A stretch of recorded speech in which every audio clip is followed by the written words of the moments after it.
ಇಂಥ ವಿಚಾರಗಳಿಗೆ ಸಂಬಂಧಪಟ್ಟಂತೆ ಈಗ ನಿಮ್ಮ ಪಾಯಿಂಟ್ ಇರೋದು ಡಿ ಕೆ ಶಿವಕುಮಾರ್ ಅವರು ಈ ವಾಚ್ ಕಟ್ಕೊಂಡ್ರೆ ನಿಮಗೆ ಇಶ್ಯೂ ಇಲ್ಲ, ಆಮ್ ಆದ್ಮಿಯವ್ರಿಗೆ ಇಶ್ಯೂ ಇಲ್ಲ, ಸಿದ್ದರಾಮಯ್ಯವ್ರು ಕಟ್ಕೊಂಡ್ರೆ ಇಶ್ಯೂ ನಿಮಗೆ. ಸಿದ್ದರಾಮಯ್ಯವ್ರು ಕೊಂಡ್ಕೊಂಡು ಕಟ್ಕೊಂಡ್ರೆ ಇಶ್ಯೂನ ನಿಮಗೆ. ಯಾರೋ ಪ್ರೀತಿಯಿಂದ ಗೆಳೆಯ, ಅದು ಡಿ ಕೆ ಶಿವಕುಮಾರ್ ಅವರೇ ಆಗಿರಬಹುದು. ಯಾಕಂದರೆ ಬ್ರೇಕ್ಫಾಸ್ಟ್ ಮಾಡ್ಬೇಕಾದ್ರೆ ಅವರಿಬ್ಬರು ಹೇಳಿದ ಮಾತು ಅಂದರೆ ಬ್ರದರ್ಸ್ ಅಂದಿದ್ರು. ಸಹೋದರರ ಅಪೂರ್ವ ಸಂಗಮ ಆಯ್ತಲ್ಲ, ಯಾರ ಮನೆಯಲ್ಲಿ? ಡಿ ಕೆ ಶಿ ಅವ್ರ ಮನೆಯಲ್ಲಿ ಮತ್ತು ಸಿದ್ದರಾಮಯ್ಯವ್ರ ಮನೆ. ಈ ಅಪೂರ್ವ ಸಹೋದರರ ಅಪೂರ್ವ ಸಂಗಮ ಆಯ್ತಲ್ಲ, ಅಲ್ಲಿ ಮುಖ್ಯಮಂತ್ರಿ ಹುದ್ದೆ ಕಿತ್ತಾಡ್ತಾ ಇದ್ರು ಅಂತೆಲ್ಲ ಬಂದಾಗ, ಇಲ್ಲ ನಾವು ಅಲ್ಲಿ ಒಗ್ಗಟ್ಟಾಗಿದ್ದೀವಿ ಅಂತ ಬಂದಾಗ ಅಕಸ್ಮಾತಾಗಿ ಏನೋ ಕೊಟ್ಟುಬಿಟ್ರ, ಇದನ್ನು ಕೊಟ್ಟುಬಿಟ್ಟಿದ್ರೆ ಏನೋ ಗೆಳೆಯ ಕೊಟ್ಟಪ್ಪ, ನಾನು ಹಾಕೊಂಡ್ರೆ ತಪ್ಪ, ಇದು ಬೇಡ ತಗೊಳ್ಳಿ ವಾಚ್, ಇದು ನನಗೆ ವಾಚ್ ಬೇಡ, ಈ ಕೆಟ್ಟ ಟೈಮು ಬೇಡ ಅಂತ ಕೊಟ್ಬಿಟ್ಟಿದ್ರೆ ಏನು ಮಾಡ್ತೀರಿ ನೀವು ಅವಾಗ? ಸರ್, ಇವತ್ತು ಒಂದು ಇಂಪಾರ್ಟೆಂಟ್ ಮ್ಯಾಟ್ರ್ ಹೇಳ್ತೇನೆ. ನನಗೆ ಈ ಹಿಂದೆ ಒಬ್ಬ ವ್ಯಕ್ತಿ ಬಂದು, ನಾನೊಬ್ಬ ಡಾಕ್ಟ್ರು, ಕ್ಲಿನಿಕಲ್ ಬಂದ, ನೋಡಿ ಸರ್ ಇಂಥ ವಾಚ್ ಎಲ್ಲ ಯಾಕೆ ಹಾಕ್ತೀರಾ, ಒಳ್ಳೆ ಇಂಪೋರ್ಟೆಡ್ ವಾಚ್ ಕೊಡ್ತೀನಿ ನಿಮಗೆ, ಸ್ಮಗಲ್ಡ್. ನಾನು ಆವಾಗಲೇ ಅನ್ಕೊಂಡೆ ಇದೆಲ್ಲ ಇಂಥವೆಲ್ಲ ನಾವು ಹಾಕ್ಬಾರ್ದು. ಕೊಡ್ತೀನಿ ನಮ್ಗೆ ಗೊತ್ತಾಗೋದೇನು, ಇದೇನೋ 420 ಅಂತ.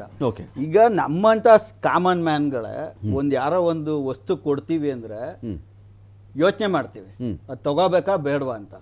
ಒಬ್ಬ ರಾಜ್ಯದ ಮುಖ್ಯಮಂತ್ರಿ ಅವರು, ಅವ್ರನ್ನ ಇಡೀ ಮಾಧ್ಯಮಗಳು, ಅಪೋಸಿಷನ್ ಪ್ರತಿಯೊಂದು ಅಬ್ಸರ್ವ್ ಮಾಡ್ತಾ ಇರ್ತವೆ. ಜೊತೆಗೆ ಅವ್ರ ಸುತ್ತಮುತ್ತ ಇಂಟೆಲಿಜೆನ್ಸ್ ಆಫೀಸರ್ಸ್ ಇರ್ತಾರೆ, ಅವ್ರ ಸುತ್ತಮುತ್ತ ಅವ್ರಿಗೆ ಸಲಹೆ ಕೊಡೋರು ಇರ್ತಾರೆ, ಅವ್ರು ಏನು ಹಾಕೋಬೇಕು, ಹೆಂಗ್ ಮಾತಾಡಬೇಕು, ಪತ್ರಿಕಾ ಸಲಹೆಗಾರರು, ಊಟಕ್ಕೆ ಡಯಟಿಷಿಯನ್ನು, ಡಾಕ್ಟರ್ಸು ಎಲ್ಲರೂ ಇದ್ದ ಮೇಲೆ ಅವರು ಧರಿಸೋ ವಸ್ತುಗಳ ಮೇಲೂ ಅವ್ರಿಗೆ ಜ್ಞಾನ ಇರಬೇಕು. ಯಾರೋ ಕೊಟ್ಟ ತಕ್ಷಣ ಸುಮ್ಮನೆ ಹಾಕೊಳ್ಳೋಕೆ ಕಾಮನ್ ಮ್ಯಾನ್ ಅಲ್ಲ. ಕಾಮನ್ ಮ್ಯಾನೇ ಥಿಂಕ್ ಮಾಡ್ತಾನೆ, ಯಾವುದೋ ಒಂದು ವಸ್ತು ಕೊಡ್ತೀನಿ ನಾನು ಹಾಕೋತೀನಿ ಅಂದರೆ ಅದ್ರ ಬಗ್ಗೆ ಯೋಚನೆ ಮಾಡ್ತಾನೆ. ಇವತ್ತು ಸಿದ್ದರಾಮಯ್ಯನವರು ಈಗ ಯಾರೋ ಡಿ ಕೆ ಶಿವಕುಮಾರೇ ತಂದು ಕೊಡ್ತೀನಿ ಅಂದ್ರೂ ಅವ್ರು ಹೆಂಗೆ ನಂಬ್ತಾರೆ? ಅದರಲ್ಲಿ ಯಾವುದೋ ಒಂದು ಡಿವೈಸ್ ಹಾಕಿರ್ಬೋದೋ, ಇವ್ರ ಮಾತನ್ನು ಟ್ರ್ಯಾಕ್ ಮಾಡ್ಬೋದೋ, ಇನ್ನೊಂದು ಮಾಡ್ಬೋದೋ. ಸುಮ್ಮನೆ ಹಾಕೊಳಕ್ಕಾಗತ್ತಾ? ಒಬ್ಬ ರಾಜ್ಯದ ಮುಖ್ಯಮಂತ್ರಿ ಯಾರೋ ಒಂದು ಕೊಟ್ಬಿಟ್ರು ಗಿಫ್ಟು ಅಂತ ಅಂದ್ಬಿಟ್ರೆ, ಯಾರೋ ಕಾಂಟ್ರಾಕ್ಟ್ರು ತಂದು ಕೊಟ್ಬಿಟ್ರು, ಯಾರೋ ಪೊಲೀಸ್ ತಂದು ಕೊಟ್ಬಿಟ್ರು ಅಂದ್ರೆ ಸುಮ್ಮನೆ ಹಾಕೋಬಿಡಕ್ಕಾಗತ್ತಾ? ಅದ್ರ ಪೂರ್ವಾಪರ ವಿಚಾರಿಸಿ ಅವ್ರು ಹಾಕೋಬೇಕಾಗತ್ತೆ. ಯಾಕಂದ್ರೆ is not a common man, is a responsible state CM. ಅವರು ಪ್ರತಿಯೊಬ್ಬರಿಗೂ ಆನ್ಸರಬಲ್. ಇವತ್ತು ಅವ್ರು ಆನ್ಸರಬಲ್ ಆದಾಗ ಅವರು ಅವ್ರು ಹಾಕೊಳ್ಳೋ ವಸ್ತುಗಳ ಮೇಲೂ ಅವ್ರ ಜ್ಞಾನ ಇರಬೇಕು. ಮತ್ತೆ ಅವ್ರ ಪ್ರತಿ ಹಂತದಲ್ಲೂ ನೀವು ಯಾವುದೇ ಭಾಷಣದಲ್ಲಿ ನೋಡಿ, ನಮ್ಮ ಮನೇಲಿ ಅನ್ನ ಮಾಡ್ತಿದ್ದೆ ಹಬ್ಬಕ್ಕೆ, ನಾವು ಅನ್ನದ ಬೆಲೆ ಗೊತ್ತು, ಅನ್ನಕ್ಕೆ ಬೆಲೆ ಗೊತ್ತಿದ್ಮೇಲೆ ದುಡ್ಡಿಗೆ ಬೆಲೆ ಗೊತ್ತಿಲ್ವಾ ಇವ್ರಿಗೆ? ಎಷ್ಟು ದುಡ್ಡಿಂದ ಇವ್ರು ಹಾಕೋಬೇಕು ಅನ್ನೋದು ಇವ್ರಿಗೆ ಗೊತ್ತಿಲ್ವಾ? ಅಂದ್ರೆ ಇವತ್ತು ಇವರು ಹೇಳೋದು ಅದೇನೋ ವೇದ ಹೇಳಕ್ಕೆ ಬದನೆಕಾಯಿ ತಿನ್ನಕ್ಕೆ ಅನ್ನಂಗೆ, ಇವರು ಬರೀ ಬಾಯಲ್ಲಿ ಸುಮ್ನೆ ಜನರನ್ನ ನಾನು ಅಹಿಂದ ನಾಯಕ, ನಾನು ಬಡವರ ನಾಯಕ, ಬಡವರಿಗೋಸ್ಕರ ಬದುಕಿದ್ದೀನಿ. ಇವತ್ತು ಬೆಂಗಳೂರಲ್ಲಿ ಏನಾಗಿದೆ, ಸತ್ತ ಹೆಣದ ಮೇಲೆ ದುಡ್ಡು ಮಾಡ್ತಾ ಇದ್ದಾರೆ. ಒಬ್ಬ BPCL ಅಧಿಕಾರಿ ಏನಂದ, ಮಗಳು ಸತ್ತಾಗ ಪಾಪ ಅವ್ರಿಗೆ ಮಗಳು ಸತ್ತಿರೋ ನೋವಲ್ಲಿರೋ ಕಂಡೀಷನ್ ಅಲ್ಲಿ ಆಸ್ಪತ್ರೆಯಿಂದ ಹಿಡಿದು, ಆಂಬುಲೆನ್ಸ್ ಇಂದ ಹಿಡಿದು, ಸ್ಮಶಾನದಿಂದ ಹಿಡಿದು ಪೊಲೀಸ್ ತನಕ ಇವತ್ತು ನಮ್ಗೆ ಸುಮಾರು ಫೋನ್ ಕಾಲ್ ಬಂದಿದ್ದಾವೆ. ಇವತ್ತು ಬೆಂಗಳೂರಲ್ಲಿ ಏನು ಈ ಹೆಣ ಸುಡೋ ಸ್ಥಳಗಳು ಈ BBMP GBA ಏನ್ ಮಾಡ್ಕೊಂಡಿದ್ದಾರೆ, 250 ರೂಪಾಯಿ ಇದೆ ಒಬ್ಬ ವ್ಯಕ್ತಿಗೆ ಕ್ರಿಮಿನೇಷನ್ ಮಾಡೋದಕ್ಕೆ. BPL ಕಾರ್ಡ್ ಅವ್ರವ್ರಿಗೆ 150 ರೂಪಾಯಿ ಇದೆ, 5,000 ತಗೋತಾ ಇದಾರಂತೆ. ಅದನ್ನ ಇವತ್ತು ಜನ ಕ್ವಶನ್ ಮಾಡ್ತಾರೆ. ಹೆಣದ ಮೇಲೆ ಇವರು ದುಡ್ಡು ಮಾಡಿದ್ಮೇಲೆ 40 ಲಕ್ಷದ ವಾಚು ಕಟ್ಕೋತಾರೆ, 80 ಲಕ್ಷದ ವಾಚು ಕಟ್ಕೋತಾರೆ, 40 ಕೋಟಿ ವಾಚ್ ಬೇಕಾದ್ರು ಕಟ್ಕೋತಾರೆ. ನಾನು ಹೇಳ್ತಾ ಇರೋದು, ಇವತ್ತು ನ್ಯಾಯಮೂರ್ತಿಗಳು ಹೇಳಿದ್ರು ಕರ್ನಾಟಕದಲ್ಲಿ ಎಲ್ಲಾ ಇಲಾಖೆಯಲ್ಲಿ ಭ್ರಷ್ಟಾಚಾರ ತುಂಬಿ ತುಳುಕ್ತಾ ಇದೆ ಅಂತ. ತುಂಬಿ ತುಳುಕ್ತಾ ಇದ್ದಾಗ ಈ ತರ ಲಾಲಾಸೆಗಳು ಉತ್ಪತ್ತಿ ಆಗ್ತವೆ. ಚೀಫ್ ಮಿನಿಸ್ಟರ್ ಏನ್ ಮೇಡಮ್, ಈಗ ನಿಮ್ಮ ಹೋರಾಟ ಇದು ಡಿ ಕೆ ಶಿ ಅವರಿಗೆ ಫೋಕಸ್ ಮಾಡಿದ್ದೀರಾ, ಸಿದ್ದರಾಮಯ್ಯ ಅವ್ರನ್ನು ಸೇರಿಸ್ಕೊಂಡೆ ಮಾತಾಡ್ತಾ ಇದ್ದೀರಾ, ಹೇಗಿದು ಅಂತ ಇದು ನಿಮ್ಮ ವಿಚಾರ? ಇಬ್ಬರನ್ನು ಸೇರಿಸಿನೇ ನಾವು ಮಾತಾಡ್ತಾ ಇರೋದು.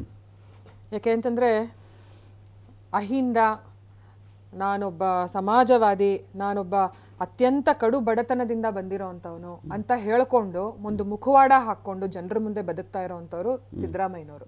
ಇವತ್ತು ಅವ್ರು ಅದೇ ನಿಜವಾಗಿದ್ರೆ ಇವತ್ತು ಇಷ್ಟು ಕೋಟಿ, ಇಷ್ಟು ಲಕ್ಷ ಬೆಲೆ ಬಾಳುವಂಥ ವಾಚ್ ಅವ್ರಿಗೆ ಹೇಗೆ ಬಂದಿದ್ರು ಕೂಡ, ಯಾರಾದ್ರೂ ಗಿಫ್ಟ್ ಕೊಟ್ಟರು ಕೂಡ ಅಷ್ಟು ಗಿಫ್ಟ್ ಏನಕ್ಕೆ ಕೊಡ್ತಾರೆ, ಅಷ್ಟು ಬೆಲೆ ಬಾಳುವಂತ ಗಿಫ್ಟ್ ಏನಕ್ಕೆ ಕೊಡ್ತಾರೆ, ಅದು ಅವರು ವಿಚಾರಿಸಿ ತಗೊಳ್ಬೇಕಲ್ವಾ. ತಗೊಳ್ಳುವಾಗ ಏನಕ್ಕೆ ಕೊಡ್ತಾ ಇದ್ದಾರೆ?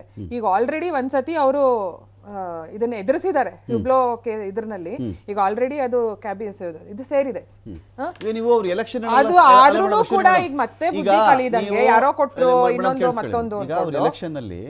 ಎಲೆಕ್ಷನ್ ಅಲ್ಲಿ ಗೆದ್ದಾಗ ಅವ್ರು ಕಟ್ಕೊಳ್ಳೋ ವಾಚು, ಉಂಗುರ, ಅವ್ರು ಯಾವ ಥರ ಬಟ್ಟೆ ಹಾಕಿರ್ತಾರೆ, ಯಾವ ಥರ ಚಪ್ಪಲಿ ಹಾಕಿರ್ತಾರೆ, ಯಾವ ಕಾರಲ್ಲಿ ಬರ್ತಾರೆ ಅಂತಲೇ ಬರೀ ಗಮನಿಸೋದಾ, ಇಲ್ಲ ಅವ್ರು ಎಲೆಕ್ಷನ್ ಗೆದ್ದಾಗ ಮಾತ್ರ ನೀವು ಅವ್ರದ್ದು ಎಂಥ ವಾಚ್ ಕಟ್ಟಿದ್ದಾರೆ, ಯಾವ ಥರ ದಾರ ಹಾಕೊಂಡಿದ್ದಾರೆ, ಬಳೆ ಯಾವ ಥರದ್ದು ಹಾಕೊಂಡು ಅದನ್ನು ನೋಡೋದ ನೀವು? ಬೇರೆ ಟೈಮಲ್ಲಿ ನೋಡಲ್ವಾ? ಅಫಿಡೇವಿಟ್ಗಳು ಅವಾಗೆಲ್ಲ ನಿಮ್ಗೆ ಕಾಣಿಸಲ್ವಾ ಕಣ್ಣಿಗೆ ಅವಾಗ? ಇವತ್ತು ಅವ್ರ ಕೈನಲ್ಲಿತ್ತಲ್ಲ ನಮಗ್ ಕಾಣಿಸಿದೆ. ಹ್ಞೂ ಮೇಡಮ್, ಈಗ ಇವತ್ತು ಅವ್ರ ಕೈನಲ್ಲಿದೆ ಕಾಣಿಸಿದೆ. ಇನ್ಯಾವ್ದು ಕೈ ವಾಚ್ ಕಟ್ಟಿಲ್ವಾ ಹಂಗಾರೆ ಸಿದ್ದರಾಮಯ್ಯ? ಇವಾಗ ನಾವು ನೋಡಿದ್ದಕ್ಕೆ ನಾವು ಪ್ರಶ್ನೆ ಮಾಡ್ತಾ ಇದೀವಿ. ಅವಾಗ ನಾವು ಹಾಕೊಂಡಿರ್ಲಿಲ್ಲ ಅಂತಂದ್ರೆ ಗೊತ್ತಾಗ್ತಿರ್ಲಿಲ್ಲ ನಮಗೆ.